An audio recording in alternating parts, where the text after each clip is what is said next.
17, I took a can of gasoline and poured it out in between all this pain and suffering.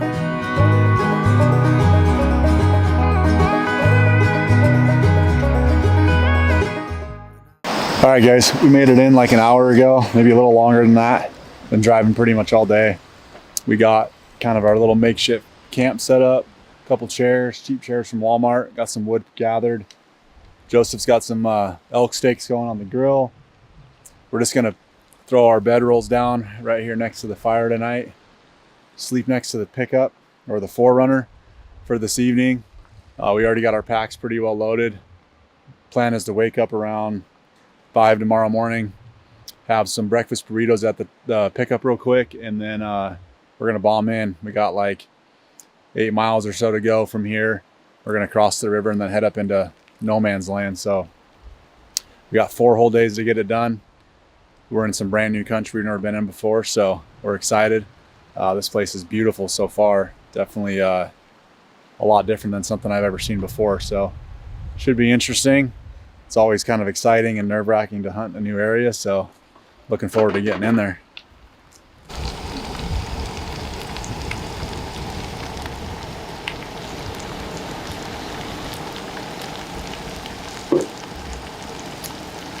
That's what we had. We'll have to beat that out. Yep.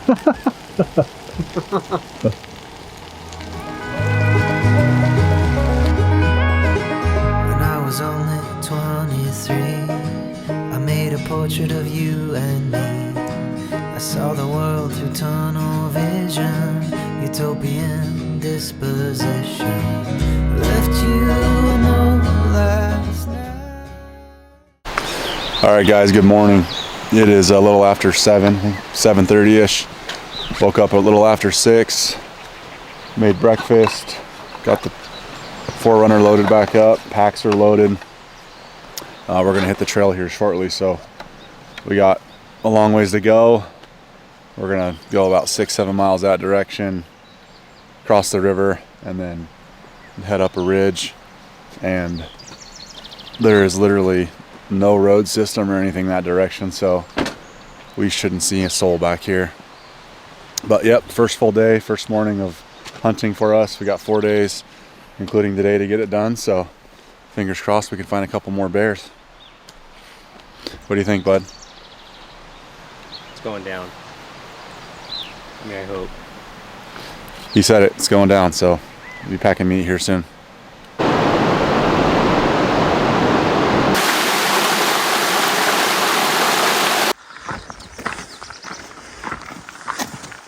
All right, we're a little under 3 miles in here right now. I want to say it's like, what, 9 o'clock or something like that.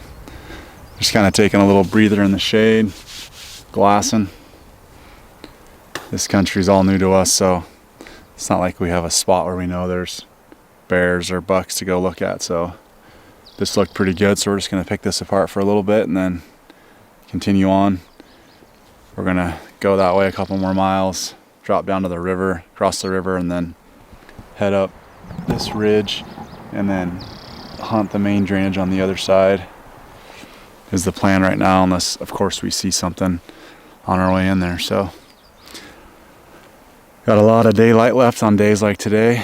What do we got? It doesn't get dark till like 9:30, so got 12 more hours of daylight, so plenty of time to get up there. Bears probably aren't going to be moving, I'm guessing, until, what, 5-6 o'clock. We might catch one out still this morning. It's still kind of cool in the shade, but I would assume the most of the day they're going to be hunkered down. So a couple hours in the morning and a couple hours in the evening to pick them up. We'll see. So we're just kind of working our way down to the river, dropping down this ridge. It's pretty rocky and slick, but we're gonna drop down, air up the raft, cross this river, leave the raft on the bottom, and then work our way up this opposite ridge. We got about 2,800 vertical to climb to get on top, but it does look like there's water 3/4 of the way up there, so One nice thing is I'm only gonna have to pack up like 2 liters of water just to get myself up there, and then we'll be able to refill about 3/4 of the way up there. So still gonna suck to pull that in this heat, but once we get up there, I think we'll set up the tent on that saddle and we'll be able to see so much country. We won't have to move much from there. So a lot of work day one, but should pay off the rest of the trip, hopefully.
It's not bad. Definitely swimming it. Well, we're making our way up the other side of the river now. That first 400 or 500 feet out of the bottom was horrible. This loose rock, it was like take a step, slide back a step, take a step, slide back a step. But now we're on this ridge, so still got a lot of elevation to climb, but should be a little easier footing, hopefully. It's like 12:32, so we got a lot of daylight left. Plan is to get all the way to the top of that ridge by the evening so we can glass for a couple hours. Well, we should make it up there right around prime time, so I don't know. I wouldn't be surprised if we see a bear anywhere in here. This country's pretty remote. This basin that we're in right now is huge. Camera never does it justice, but there's lots of nooks and crannies and side drainages and rock faces. Lots of good stuff to look at. When I was only 23, I made a portrait of you and me. I saw the world through tunnel vision, utopian disposition. Left you a note last night. You don't even recognize my mind. I tried getting a little high. You came home to a road after time.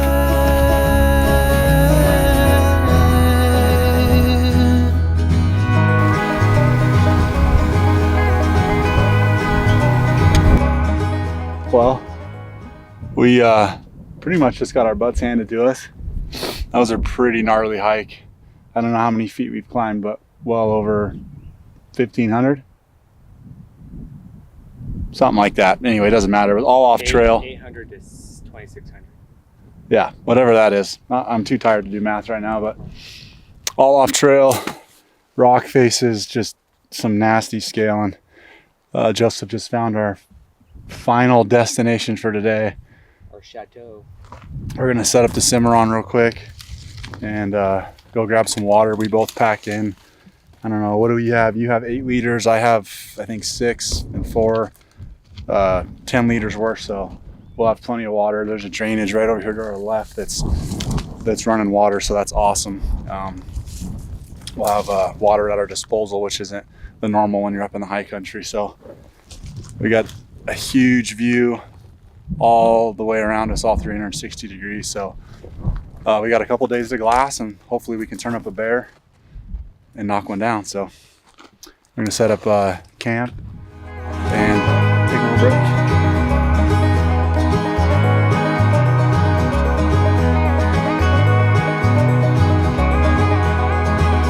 There's a party outside my room, windows glazed with the morning dew. You couldn't wait a little bit longer, 5-year grave all through summer.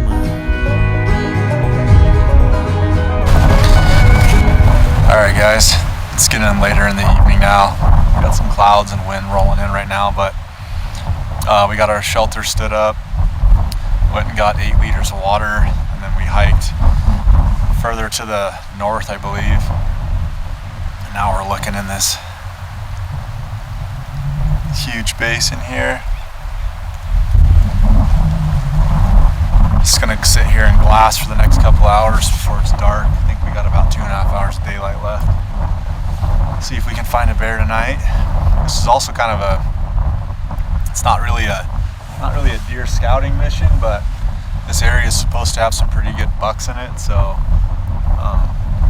we're hoping that we can either find some really nice bucks and come hunt this over the counter maybe later this year, or obviously we both have bear tags, so if we could find a couple boars, that'd be awesome as well. But new country, first day in here, it's absolutely gorgeous. It is a butt kicker though. We covered quite a bit of elevation and a lot of miles off trail, so I'm definitely a little beat today now, but good dinner and good night's sleep should do the trick. And then our plan tomorrow is to work our way up to the top of that ridge, which is another 1,000 feet or so, 800-ish. And then we can see into a whole nother drainage system. So pick this apart and then just keep moving and glassing until we find one. Seems to be the name of the game. So we got, 3 more days? We got time, so long days, lots of daylight. Probably gonna record a couple podcasts back here tomorrow midday when it's slow, and just keep glassing until we turn one up.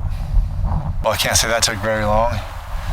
Joseph got up and walked like 20 yards away from me to glass back across the river, and he was over here for just a couple minutes maybe, and picked up a bear on the side we were on this morning.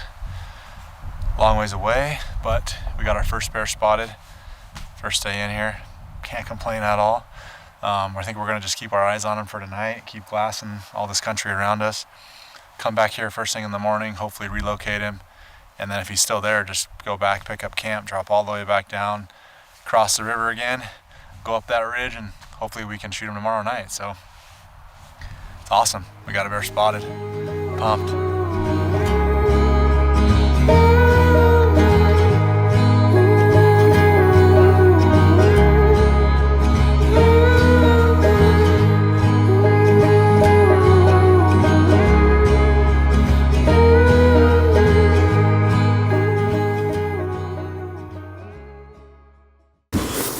All right, guys, that is a wrap on part 1 of this 2-part series in Oregon. First of all, if you made it this far, I just want to say thank you. It means a lot to us. Packing all this camera gear around is a pain in the butt. So again, if you made it this far, I appreciate your support. Do us a favor and hit that subscribe button. We'd really appreciate it. I just wanted to kind of jump into Oregon. So Joseph and I have started applying for Oregon together, not as a group, but both applying separately, hoping we both draw tags the last 2 years. And last year we both drew tags, and we pretty much focused most of our time along the coast, chasing spring bears later in the season again, like we did this year. The difference with this year though is we chose to hunt a different area, a place that I'd never seen before and Joseph had never seen before. And this plan kind of came together just like last minute. We intended on hunting on the coast again where we had seen some bears last year, but Joseph has wanted to hunt this area for several years, and it's something that we talked about like on and off, throughout the hunting seasons, about getting in there and checking this place out. So a couple weeks ago, Joseph called me on my way home from work and was like, screw it, let's head in there, let's check it out. We got nothing to lose. We killed a couple bears in Idaho this year, so we already had, bears in the freezer. We felt like the pressure was kind of off. Just go check out a new area. And this area is also supposed to have some pretty good blacktail bucks in it. So we figured, worst case scenario, maybe we'll locate some really nice bucks and have a place to go hunt blacktail later in the season as well. So anyway, that's kind of how we landed on this area. Just kind of decided to go for it. Did a little bit of e-scouting, picked an area. And then as you saw in that video, we brought our alpaca rafts and we use those rafts just to get away from people. They're extremely useful, ultralight. I think that raft is like 6 pounds, including the oar that comes with it off the Alpaca website. They are spendy, but you know, anything that's built with quality and ultralight in the hunting industry or rafting industry or hiking industry is going to cost a lot of money. So I'm not going to act like it's not expensive, but it is an awesome piece of gear if you can afford it. We use that thing to get away from people on multiple hunts now, and you know, it has the ability to, you can unzip the rear fly and you can stuff all your gear in the tubes and then zip it back down and air your raft up. So if you're going to raft down a drainage for several miles, you can keep all of your gear inside those tubes to keep it safe and dry. We also chose to go with the self-bailing models. So if you take water on, it's not going to, you know, fill your boat up with water. It's going to just kind of run back out into the river. Yes, you are going to get wet regardless, but I personally prefer that style because I think it's safer. You're less likely to flip over if you take water on. You just have more control, in my opinion, with a self-bailing raft. So there are some pros and cons. You just kind of got to weigh those options out. You know, what matters more to you and what you see yourself doing. If you're just going to cross rivers or creeks with these rafts and you're not going to float downriver or downstream, you know, you could probably go without the self-bailing model because you're not going to be in the water very often. But if you intend to, you know, maybe go moose hunting or whatever it is and you're going to float way downriver, I would personally recommend the self-bailing model and investing some money in some lightweight waders like Chodas or whatever. I'm sure you can find some pretty cheap ones online nowadays. So yeah, so this hunt, we backpack hunt like most of our hunts. We had 4 days to get it done. What you saw in this video was pretty much just part one, or was part one, but it was just day one really. We crossed the river, we went up that other side, climbed several thousand feet of elevation. And then the kind of funny thing is we glassed back across, you know, where we came from, but way up the other side. And we ended up seeing 4 different bears that night. So yeah, so you'll have to stay tuned for part 2 to see what happens. Again, you know, I was pumped, you know, to see that many bears in one day and in a place we'd never been before was awesome. And we did see a couple bucks that day as well. So this turned out to be a really fun trip. Had a blast. I wish we had more time, but again, we already took a bunch of time off for spring bears in Idaho earlier this year. So had some limited days to work with, but it was a blast. I do want to say I plan on doing a giveaway with this 2-part series as well, like I did on my last Idaho Spring Bear series. I'm going to give away some of my Mountain to Coast merchandise. So it's going to be a hat, a t-shirt, and a sweatshirt of your choice. You're just going to hop on my website. You're going to tell me what hat, what t-shirt, and what sweatshirt you like the best. I will have that stuff made in your size and get it shipped out to you as quickly as possible. I do want to mention as well that the stuff I'm having made is made on quality garments. So I use the Next Level 6210 t-shirts, which are like a 60-40 blend, like an athletic fit. They don't shrink. They're a little stretchy. They're super comfortable shirts. And then my sweatshirts are made on the Independent Trading Company heavyweight hoodies. So they're nice, thick, comfortable. I think they're an 80-20 blend. So if you dry them on like high heat, they're going to shrink just a touch. But I'm 6'2", 200 pounds. I wear an extra large. I wash it, I dry it, and it fits me freaking perfectly. Stuff's quality. And then the hats I'm getting made are like Richardson 112s, the 7-panel Richardson hats. So good stuff that you'll actually want to wear and enjoy wearing, I think, if you do win. All you got to do, I'm keeping everything kind of the same to enter these giveaways, is leave a comment on the video and be subscribed to the Mountain to Coast Outdoors channel. That's all you have to do. I'm going to run this for like a month or so. Everybody that's entered in the giveaway is going to go in a spreadsheet, and then I'm going to use a random name generator to select the winner.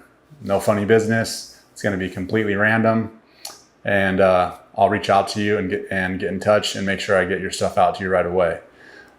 Just like the last series, I'm going to give you 10 additional entries if you share this video on Instagram and tag Mountain to Coast Outdoors and Way Out West Adventures.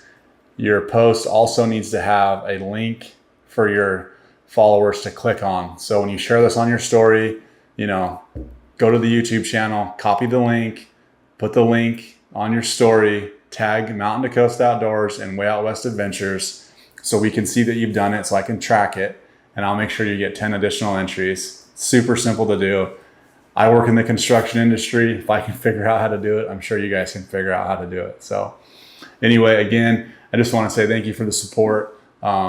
It's awesome. I love doing these films, enjoy filming these hunts. So we hope you enjoy them as well.